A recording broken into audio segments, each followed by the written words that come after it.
올해 미국에서 진행된 현대차의 리콜 몇 건일까요? 같은 이유로 진행된 국내 리콜은요, 미국에서는 5건으로 총 11종의 차량 200만 대에 대해 리콜을 진행했어요. 화재 가능성이 발견되었다는 것이 이유였죠. 그런데 국내에서 같은 이유로 진행된 리콜은 단 한 건이었어요. 2종의 차량 50만 대를 리콜한 것이 전부였는데요. 횟수로 따지면 80%, 차량 대수로 따지면 75%의 확률로 국내에서는 리콜을 시행하지 않은 셈인 거죠. 최근 현대차의 모습을 대변해주는 수치인데요. 요즘 어떤가요? 품질 및 결함 문제는 물론이고 작업자의 태도 문제까지 지속적으로 터져나오고 있고요. 서비스 센터의 실태도 속속 밝혀지고 있죠. 리콜을 비롯한 관련 대처는 정말로 부적절한데요. 미국에서는 또 이런 문제에 정말 적극적이고 확실하게 대처해요. 이러니 결국 소비자들은 불만을 터뜨릴 수밖에 없죠. 어찌 보면 당연한 일인 거고요. 그런데 최근 현대차만큼 많은 비판을 받는 정부기관이 있어요. 어딜까요? 심지어 최근에는 이 정부기관과 현대차의 카르텔, 그러니까 유착관계에 대한 의심마저도 나오고 있는 상황이에요. 네, 이름 그대로 국토와 교통에 대한 사무를 관장하는 대한민국의 중앙행정기관 국토교통부죠. 그런데 현대차에 이어 국토부마저도 소비자들의 비판을 받고 있는 이유 뭘까요? 현대차와의 유착관계, 이런 의심이 왜 매번 등장할까요? 그리고 이런 악순환이 계속 반복되는 이유는 또 뭘까요? 오늘은 현대차가 국내와 달리 미국에서만큼은 확실한 대처를 보여주는 이유, 국토부가 소비자들의 비판을 받는 이유, 그리고 국토부와 현대차 유착관계를 의심할 수밖에 없는 이유에 대해서 이야기하고자 합니다. 오늘의 키워드는 3가지죠. 소비자, 제조사, 그리고 관련 법안. 이 3가지 키워드는 서로 얽히고 설켜 삼각형을 이루고 있고요. 오늘 영상의 주된 내용이 될 예정이니까 꼭 참고해주세요. 오늘의 스포트라이트 시작하도록 하겠습니다. 앞에서 국토부가 소비자들의 비판을 받고 있다고 했잖아요. 왜일까요? 어떻게 보면 되게 간단해요. 사실상 제대로 된 조사를 하지 않는다는 것과 국산차와 수입차를 차별한다는 것 때문인데요. 일단 제대로 된 조사를 하지 않는다는 말이 나오는 이유부터 한번 볼게요. 혹시 지난 6월에 발생했던 그랜저 화재 사고 아세요? 저희가 인터뷰 영상을 보도해드리기도 했는데요. 차주에 따르면 갑자기 차량 앞쪽에서 무언가가 갈리는 소리가 나더니 화재가 발생했다고 했어요. 출고한 지 6개월이 지났고 누적 주행거리는 4,800km 정도, 차주의 잘못이 있다고 보기는 어려운 상황이었죠. 자, 이제 국토교통부로 시선을 한번 돌려볼게요. 차량에서 화재가 발생했죠. 그것도 고속도로 주행 중에 갑자기요. 그렇다면 일반적으로 국토부가 나서서 화재의 원인을 파악해야 하잖아요. 지금은 어떻게 됐을까요? 네, 약 5개월이 지난 지금까지 화재의 원인은 전혀 밝혀지지 않았어요. 일각에서는 아예 조사를 시작하지도 않았다는 이야기도 있고요. 자, 그러면 두 번째로 국산차와 수입차를 차별한다는 이야기도 살펴볼게요. BMW와 현대차의 공통점 뭘까요? 두 제조사 모두 국내에서 차량 화재 사고로 곤욕을 치렀다는 건데요. 국토부의 대처를 한번 보시죠. 일단 BMW의 경우는요, BMW 측에서 배기가스 재순환 장치죠, EGR에 결함이 있다고 주장했는데요. 국토부가 정밀조사에 착수해요. 이후 EGR뿐만 아니라 흡기 다기관에도 이상이 있을 수 있다는 것을 확인했는데요. 그래서 리콜의 내용이 EGR 교체 및 흡기 다기관 점검이었어요. 이후 흡기 다기관의 문제가 파악되면 교체를 진행하는 시기였죠. 이건 국토부가 정말 잘한 일이죠. 면밀하게 조사했잖아요. 그래서 제조사가 파악한 원인이 진실인지 또 다른 원인은 없는지 파악할 수 있었죠. 또 이것이 실제 리콜 내용으로도 이어지고요. 확실한 조사로 국민들의 안전을 보장하겠다는 모습이 굉장히 좋았어요. 그런데 이번 코나 일렉트릭 화재 사고 어떤가요? 소비자를 대상으로 첫 화재가 발생한 것이 작년 7월이었어요. 1년이 넘은 지금까지 화재 원인은 파악도 못하고 있죠. 이후에 리콜 발표 때는 현대차가 밝힌 원인, 배터리셀 분리막 손상, 이걸 그냥 확인도 없이 원인으로 확정한 것 같아요. 현대차 말만 듣고 이렇게 말합니다. 고전압 배터리의 배터리셀 제조 불량으로 인한 내부 합선으로 화재가 발생할 가능성이 확인되어 10월 16일부터 시정 조치에 들어간다. 그리고 또 이렇게 말하죠. 화재 발생 가능성은 최소화될 것으로 보인다. 아니, 왜 현대차의 희망사항을 국토부가 말해주나요? 그리고 언제부터 국민의 안전과 생명을 지키는 국가기관이 현대차의 대변인이 되었나요? 배터리셀 분리막 손상이 원인이다. 국토부가 직접 확인한 원인인가요? 아니잖아요. 국토부는 원인불명이라는 답변만 내놓았으니까요. 이 때문에 최근 소비자들 사이에서는 현토부라는 별명이 생겼죠. 자, 그러면 이후에 코나 일렉트릭의 리콜 제대로 시행이 되었나요? 네, 리콜의 실효성에 대한 논란이 계속해서 불거지고 있어요. 저희 측에도 제보가 이어지고 있고요. 이름만 리콜이지 사실상 무상 수리에 가깝다는 말도 있죠. 배터리셀 분리막이 문제면 배터리셀을 교환하는 게 맞는데 그냥 소프트웨어 업데이트가 끝이니까요. 심지어 이 소프트웨어 업데이트를 받은 차주들 사이에서 또 다른 불만이 터져나오고 있죠. 어떤 걸까요? 갑자기 차량이 운행불능 상태가 되어버린 거예요. 시동이 아예 걸리지 않는 경우도 있고요. 기어 변경이 안 되거나 스티어링 휠 작동이 안 되거나 시동이 꺼지지 않는 경우도 있어요. 심지어 충전이 현저히 느려지는 현상도 있었는데요. 때문에 국토부가 제대로 관리를 안 하니 효과 있는 리콜이 이루어질 수가 없다, 이런 비판도 나오고 있죠. 그래서 실제 리콜을 진행한 차주와 인터뷰를 진행해봤는데요. 들어보시죠.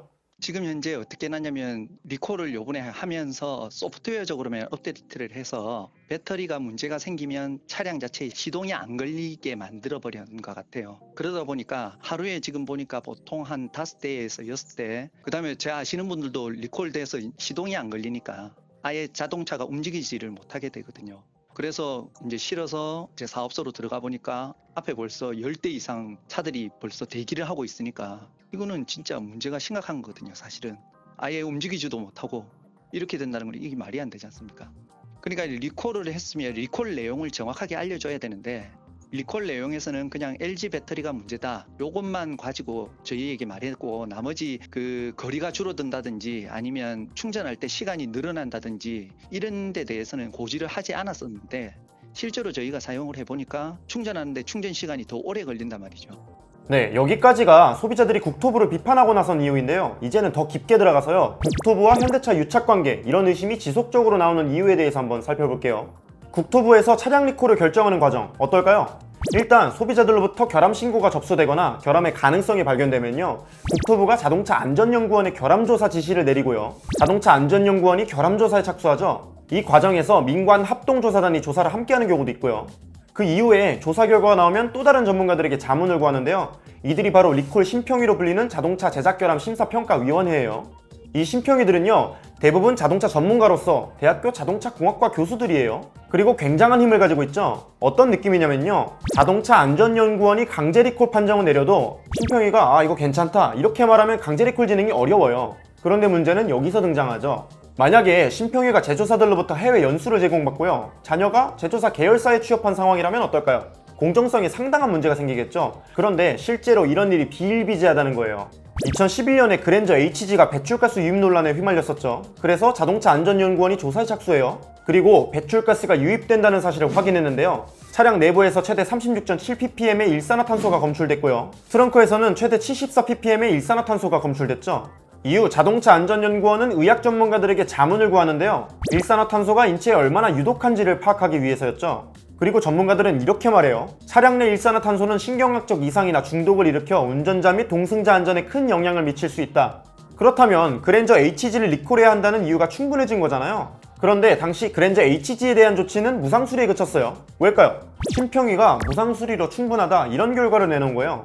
차체 도장을 위해 구멍을 냈던 것이 문제였다 이런 이유로요. 상황이 이상하잖아요. 그래서 한 언론사가 취재에 나섰는데요, 문제를 하나 발견해요. 어떤 걸까요? 그랜저 HG 배출가스 건을 심사했던 심평위원회 자녀가 한 제조사의 계열사에 재직 중이었던 거예요. 이어서 지난 BMW 화재 사건 때 민관 합동조사단으로 나선 한 전문가의 자녀도 BMW에 재직 중이었죠. 결국 자녀가 다니는 회사를 부모가 조사하게 된 건데 공정한 조사가 이루어질 수 있을까요? 그러면 이건 어떠세요? 세타2 엔진 늦장 대응 논란 들어보셨나요? 세타2 엔진의 문제는 2015년에 미국에서 시작되었는데요, 엔진 소음과 운행 중 시동이 꺼지는 현상이 반복되면서 리콜 조치에 나선 거죠. 그런데 당시 같은 엔진이 장착되어 있던 국내 생산분에 대해서는 현대차가 이렇게 말해요. 국내 차량은 해외 생산분과 달라 문제가 없다. 어디서 많이 들어본 말이죠. 네, 그들이 오래전부터 즐겨하던 이야기니까요. 그런데 2016년에 현대차에서 내부 고발자가 나오죠. 국내에서도 세타2 엔진의 문제를 확인했음에도 비용 감축을 위해서 축소하고 은폐하려 했다는 거예요. 그런데 여기서 내부 고발자가 내부 문건을 내세웠어요. 정식 결함 조사를 차단하기 위해 해당 차량만의 예외적인 문제인 것으로 대응하라 이런 내용이 있었다고 주장한 건데요, 그제서야 국토부가 결함 조사에 나섭니다. 미국에서 리콜이 시행된 지 1년 만인 거죠. 그런데 이런 결과가 또 나와요. 내부 고발자의 주장이 명확하지 않고 증거가 불충분하다. 엔진에서 경운기처럼 큰 소리가 나고 진동이 있을 것이다. 차주는 결함이 있는지 스스로 파악하기 쉽다. 이게 누가 한 이야기일까요? 네, 국토부예요. 그런데 이게 정부기관이 할 소린가요? 차주가 스스로 파악하기 쉽다. 소비자들은 결국 자동차 결함을 스스로 입증해내야 하는 거네요. 제조사는 아무 책임이 없다는 거고요. 이 때문에 소비자들의 반발이 굉장히 심해졌는데요, 현대차는 그제서야 자발적으로 리콜에 나섰죠. 한마디로 보여주기식이었던 거예요. 심지어 미국보다 대상도 축소하여 진행했고요. 이렇게 미국에서 진행된 리콜이 국내에서 진행되기까지 자그마치 2년이란 시간이 소요됐죠. 결론적으로 2012년부터 2016년까지 현대차는 미국에서 52번의 리콜을 진행했어요. 그중 국내에서도 동일하게 진행된 리콜은 24건, 미국 리콜 수의 46.1%에 불과하죠. 결국 이게 소비자들 사이에서 내수차별 논란이 끊임없이 대두되는 이유가 되기도 했고요. 이제 레몬법을 볼까요? 지난해 1월 1일부터 시행되었으니까 이제 2년째가 지나가고 있는데요, 레몬법은 자동차 교환 및 환불에 대해서 소비자가 구제를 받기 위해 도입된 제도잖아요. 2년이 되어가는 지금 교환 또는 환불 몇 건이 있었을 것 같아요? 네, 단 한 건도 없었어요. 교환과 환불을 위해 만들어진 법안인데 교환과 환불이 단 한 건도 없었다. 그러면 레몬법 중재 접수가 그만큼 적었던 걸까요? 중재 접수는 지난 8월까지 총 466건이 있었어요. 그 중에서 레몬법이 적용되어 교환 또는 환불이 진행된 경우는 단 한 건도 없었고요. 지난번 저희 영상에도 소개되었지만 레몬법 중재위원, 그러니까 자동차 안전하자 심의위원 중에 현대차 블루엔즈 공업사 대표가 있어요. 사실상 공정한 중재가 불가능하다는 거죠. 심지어 이 위원이 지난 5월에는 레몬법 중재위원회의 위원장으로 나왔어요. 그리고 이것이 저희 채널을 통해 보도된 이후에 국회 예결위 질의에서도 다뤄졌는데요. 영상 한번 보시죠. 블루핸즈라고 아세요? 블루핸즈. 그 현대자동차 예. 공식 그 차량 정비 서비스 센터. 네네. 압니다. 협력사죠. 예. 국토부 자동차 안전 하자 심의위원회라고 있죠. 네네. 그 이 심의위원 중에 블루엔지 정비소 대표처럼 현대자동차에 직접적으로 연관된 사람이 포함되어 있습니다. 알고 계십니까? 네, 확인해 보겠습니다. 예. 이 사람들을 임명하시는 게 장관님이세요. 블루엔지 관계자가 지난 5월 달에 현대차를 대상으로 한 중재위원회에 참가를 했는데 그냥 심의위원으로 참가한 게 아니고 중재위원장으로 나왔습니다. 그러니까 이 소비자는 얼마나 황당하겠습니까? 현대자동차의 제작 결함 문제를 제기해서 중재를 요청했는데 그 관련 위원회에서 중재위원장이 협력사의 대표가 나와버린 거죠. 구조적으로 소비자들한테 불리하고 국민들 안전에 소홀할 수밖에 없는 구조가 지금 국토부에도 있다. 일단 말씀하신 부분을 제가 확인을 좀 하고요. 의원님께서 말씀하신 것이 사실이라고 한다면은 이것을 어떻게 개선해야 될지에 대해서는 검토해서 추후로 말씀드리도록 하겠습니다. 네. 이 예결위 질의가 지난 9월 24일에 진행되었고 벌써 한 달이 넘었는데요. 아직도 중재위원은 그대로예요. 당당하게 블루엔즈 공업사 대표이사라는 이름을 달고요. 이 때문에 국토부는 레몬법을 제대로 시행할 생각조차 없다. 소비자 달래기식으로 이름만 만들어 놓은 것이 레몬법이다. 이런 반응이 나오고 있죠. 자, 국내에 국토부가 있다면 현대차가 매번 리콜을 시행하는 미국에는 뭐가 있을까요? 도로교통안전국이 있죠. 미국에서는 도로교통안전국이 있는 한 웬만한 사안은 전부 리콜된다 이런 말이 있을 정도로 그 힘이 강한데요. 현대차가 미국에서는 리콜을 진행하지만 국내에서는 깜깜무소식, 해봤자 무상수리 정도인 이유가 바로 여기에 있죠. 도로교통안전국은 미국의 강한 레몬법을 토대로 리콜을 진행해요. 어떤 경우에도 제조사가 결함이 없다는 걸 증명해야지만 교환 또는 환불을 피할 수 있는 구조예요.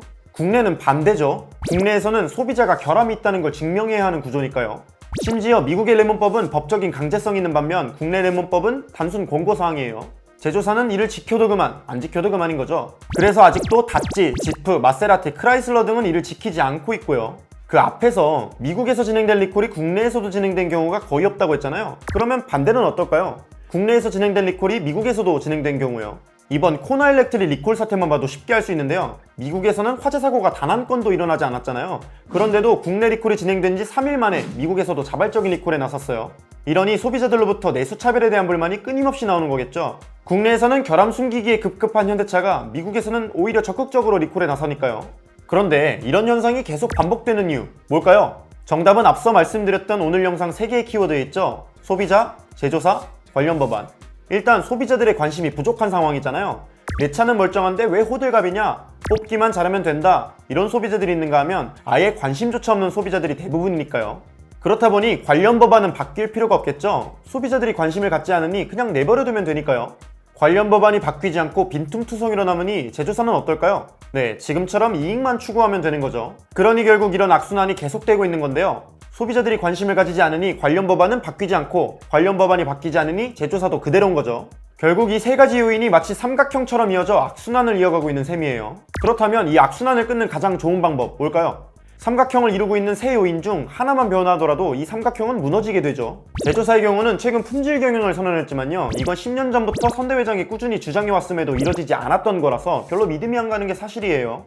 관련 법안의 경우는 어떨까요? 네, 아예 논의조차 되지 않거나요. 어쩌다 발의가 되더라도 기업의 경제활동을 위축시킨다면서 기각되죠. 결국 변화해야 하는 건 소비자들이죠. 이미 고착된 사회문화를 바꾸는 것은 결국 자발적인 시민들의 움직임으로부터 나오니까요. 시속 80km, 100km로 빠르게 달리는 차, 자칫하면 큰 사고로 이어져 목숨까지 위태로울 수 있는 차, 당장 내 눈앞에서 벌어지는 일이 아니라고 외면하는 것은요, 러시안 룰렛에서 한번 살아남았다고 좋아하는 것과 별반 다를 점이 없는 것 같아요. 이번에는 무사할 수 있었지만요, 다음에는 그 속에 총알 하나가 여러분을 향할 수도 있다는 거예요. 그러나 소비자들이 관심을 가지고 스스로 변화한다는 건 굉장히 어렵죠. 왜일까요?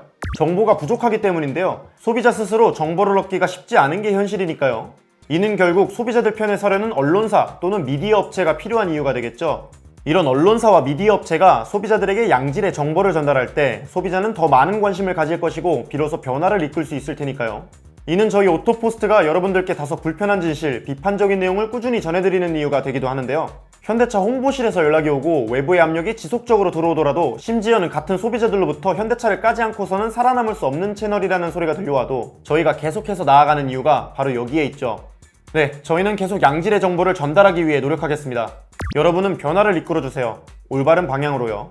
미국의 유명 작가 앤서니 로빈스는 이렇게 말했죠. 아무것도 바꾸지 않으면 아무것도 변하지 않는다. 우리의 권리를 찾고 올바른 방향으로 나아가기 위해서 우리는 무엇을 먼저 바꿔야 할까요? 오늘의 스포트라이트, 이원섭이었습니다.